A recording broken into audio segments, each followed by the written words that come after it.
Mes sœurs dans le Seigneur, je vous salue au nom de notre Seigneur Sauveur Jésus-Christ.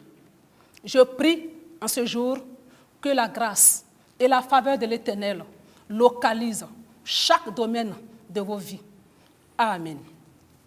Nous sommes à notre émission d'édification et d'exhortation. Notre Dieu règne encore. Pour notre part, le texte que nous vous proposons est tiré de l'Évangile de Jésus-Christ selon Marc, chapitre 10, versets 46 à 52. Marc 10, 46 à 52. Avant la lecture, prions le Seigneur. À qui irions-nous si ce n'est à toi, le Dieu de vie, le Dieu de paix, le Dieu de grâce, toi qui sais toutes choses et qui connais nos besoins. Nous voici en ce moment, viens nous éclairer à travers cette parole qui va être donnée par toi-même. Inspire-nous, Seigneur, de toute gloire, et manifeste ta grâce et ta puissance dans nos vies, afin que nous puissions l'appliquer pour la bonne marche avec toi, au nom de Jésus. Amen. L'Éternel Dieu est tout-puissant, c'est lui qui combat pour nous. Avec lui, tout est possible. Plus place au doute, mon frère. Lorsque tu es en danger, crie à lui. Il te répondra et te délivrera. C'est le Dieu de victoire. Frères et sœurs en Christ, c'est ce cantique qui a inspiré notre thème du jour. Crier à l'Éternel. Crier à l'Éternel. Au lever du premier jour de l'an 2020, nous avons tous poussé des cris de joie pour notre vie, des cris de victoire sur la maladie, des cris de victoire sur l'ennemi. Nous avons proclamé l'année 2020 une année 20 sur 20. Malheureusement pour nous, contre toute attente, cette année 2020 sur 20 est menacée par un virus, le Covid-19, qui frappe tout le monde entier, qui frappe toute l'humanité. Oh mon Dieu, que se passe-t-il? Que ferons-nous? Pourquoi, Seigneur? À qui irions-nous? Telles sont de nombreuses questions que nous posons. Cette situation nous a poussés, au lieu des cris de victoire et de joie, à pousser des cris de détresse au Seigneur. Qu'allons-nous devenir, Seigneur? Avec le décès de papa, avec le décès de mon mari, de ma maman, de mon oncle, avec la perte de mon emploi, à qui irai-je, Seigneur? C'est l'histoire de Bartimée que nous trouvons, comme je l'ai dit, dans Marc chapitre 10, versets 46 à 52. Et nous lisons ensemble. Ils arrivèrent à Jéricho et lorsque Jésus en sortit avec ses disciples, une assez grande foule, le fils de Timée, Bartimée, mendiant aveugle, était assis au bord du chemin. Il entendit que c'était Jésus de Nazareth. Il se mit à crier, « Fils de David, Jésus, aie pitié de nous. » Plusieurs le reprenaient pour le faire taire, mais il criait beaucoup plus fort, « Fils de David, aie pitié de moi. » Jésus s'arrêta et dit, « Appelez-le. » Ils l'appelèrent, l'aveugle, en lui disant, « Prends courage, lève-toi. » Il t'appelle. L'aveugle jeta son manteau et, se levant d'un bond, vint vers Jésus.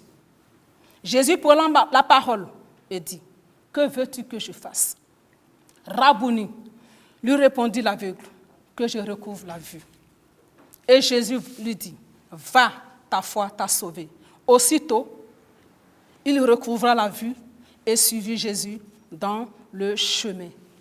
Amen. Bien-aimés dans le Seigneur, voici l'histoire d'un aveugle, Bartimée, qui était fatigué de sa situation. Bartimée qui était fatigué d'attendre les miettes des autres pour se nourrir. Bartimée qui était fatigué des moqueries parce qu'il était aveugle, en même temps mendiant. Bartimée qui était fatigué des injures de ceux qui lui donnaient de quoi à manger. Bartimée était fatigué. Mais malgré cette situation de fatigue, malgré cette situation d'épreuve, Bartimée était attentif en ce qui concernait Jésus-Christ. Verset 47. Il comprit que la solution de son problème était avec Jésus. Bartimée a compris qu'il était l'heure pour lui d'être guéri de sa cécité.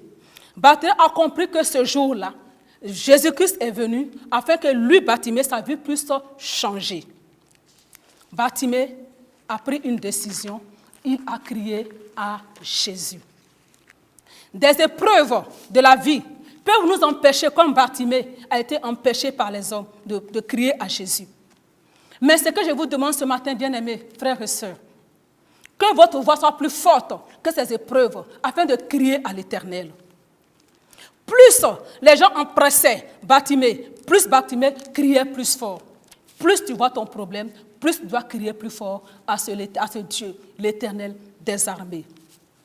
Jésus a fini par entendre Bartimée parce que Bartimée a crié plus fort. Si tu cries à Jésus, il va finir par t'entendre parce que tu cries plus fort que tes problèmes. Jésus a posé une question bien précise à Bartimée. Que veux-tu que je fasse? Bartimée a donné une réponse bien précise à Jésus, que je recouvre la vue. Bartimée a suivi Jésus après sa délivrance. Bien-aimé, mon frère, ma soeur, toi qui me regardes en ce jour, tu as un sauveur, un Seigneur, un Dieu, un ami qui est fidèle. Il t'a dit en Matthieu 11, verset 28, « Venez à moi, vous tous qui êtes fatigués et chargés, je vous donnerai du repos. » Ce Dieu-là veut que tu cries à lui, comme Bartimée a crié à lui.